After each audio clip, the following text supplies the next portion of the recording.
to the Bougie Black Brother Network.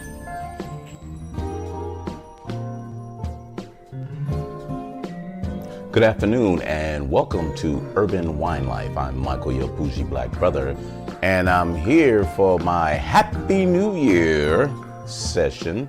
And you know, every year I try to have something other than champagne because everyone used to having champagne on New Year's.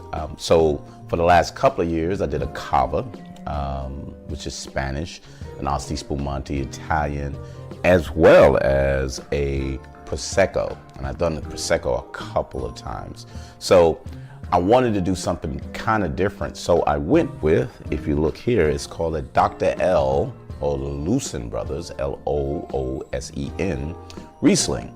But it's a sparkling Riesling. And if you hear anything sparkling from Germany, it's called a Sekt, S-E-K-T, Sekt.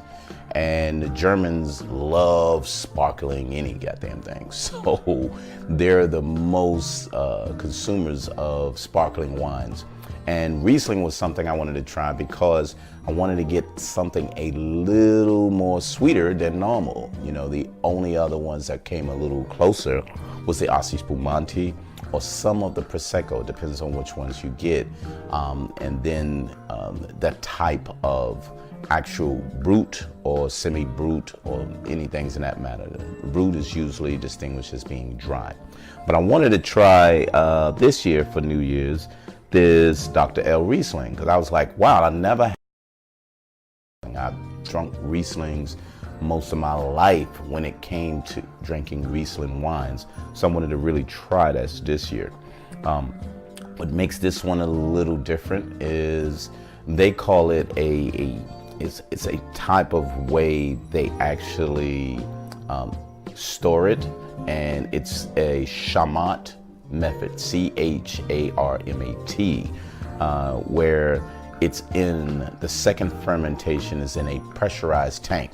So, you know, to keep those bubbles in and, you know, you get that effervescence. Remember we said that the other year, that effervescence but it's the Charmat method. And I wanted to try it and see what it tastes like because I just haven't had a sparkling Riesling. But this is my New Year's wine. And I want to get a taste of that, let you know how it is, and we can go from there. So you see we got our crystal glass. You know, we had, if you look at my previous podcasts on crystals and glass, I wanted to get these crystal glasses, especially with sparkling, because you get able to see the effervescence bubbles and everything coming. So I really love these glasses with that. So I went with crystal this year as opposed to just a regular glass champagne flute, you know, because remember, this is a flute and not just a wine glass. I always say these flute. But we got it out, and you see this is a 2015. I didn't say that before, but it's a 2015, so it's going on 4 years old. You know, Rieslings last you a little longer because they're a little sweet, and they're a little lasting.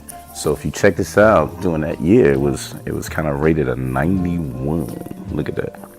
You can see it from there, a 91. But I got it for $14.99. If you find it, it's down to about like $12.99 or so, like that, the average price from that. So not sure if we're gonna get a smell or anything out of that, but look at that. Pretty. And I love my glass. But let's take a whiff of the aroma. Kind of floral, you know, you got that floral smell to it. Ripe lemons in there, but pretty good.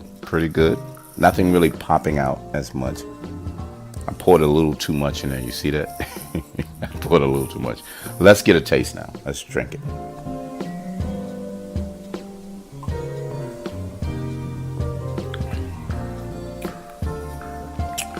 So pretty good, pretty good.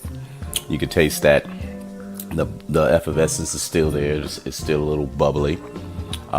You get the slight sweetness, almost a tropical, almost peach. So I'm getting a peachy taste out of that. really semi-dry. It's funny it doesn't say that, but it's a little semi-brute because it's a little dryness on the back end, but pretty good. I love the slight sweetness that you normally don't get. But the Riesling, this is 100% Riesling too, so it's not mixed with anything, just like some of the champagnes with a little Chardonnay and a couple of others, but this is 100% Riesling. I want to get another taste in there because it's pretty delicious, but pretty good, not bad. This is something that I would try as an alternative at a party to say, let's have a champagne or a Prosecco, because everybody's popular with this Prosecco right now. But I would bring this in to say, hey, what do you think about that? Because a lot of ladies, I'm still running into, I like me a Muscat. A Muscat Assis Spumante. So that Muscat is usually that, because it's kind of sweet on there. So that Assis Spumante going to have a lot more sweetness when it comes to that. But this is pretty good. This is something highly recommended. You don't have to have the sparkling. You can get a Dr. L just plain Riesling as well. It's from the Mosel region, the Mosel, Mosel. And they has a lot of great Rieslings from that area. So if you get an opportunity, notice this, if you can tell, it's a little, the greenish bottle. If you go south of Germany, the bottle turns a little browner. But really, really good. I like this one. This is a return. I like to try a fresh one. Probably like a 17, and see what that tastes like. It's probably a little more fruitier, a little more sweeter, as they say, because this is that old, it kind of dissipates down, but the effervescence and sparkle is still in there. So pretty good. I really feel good about that. But anywho, Happy New Year's. Here's your sparkling wine for the year. If you want to celebrate it again, hey, have this with your Valentine's or pour it out during an anniversary. But the Dr. L Riesling sparkling wine from Germany, the Mosel area, from the Lucen brothers.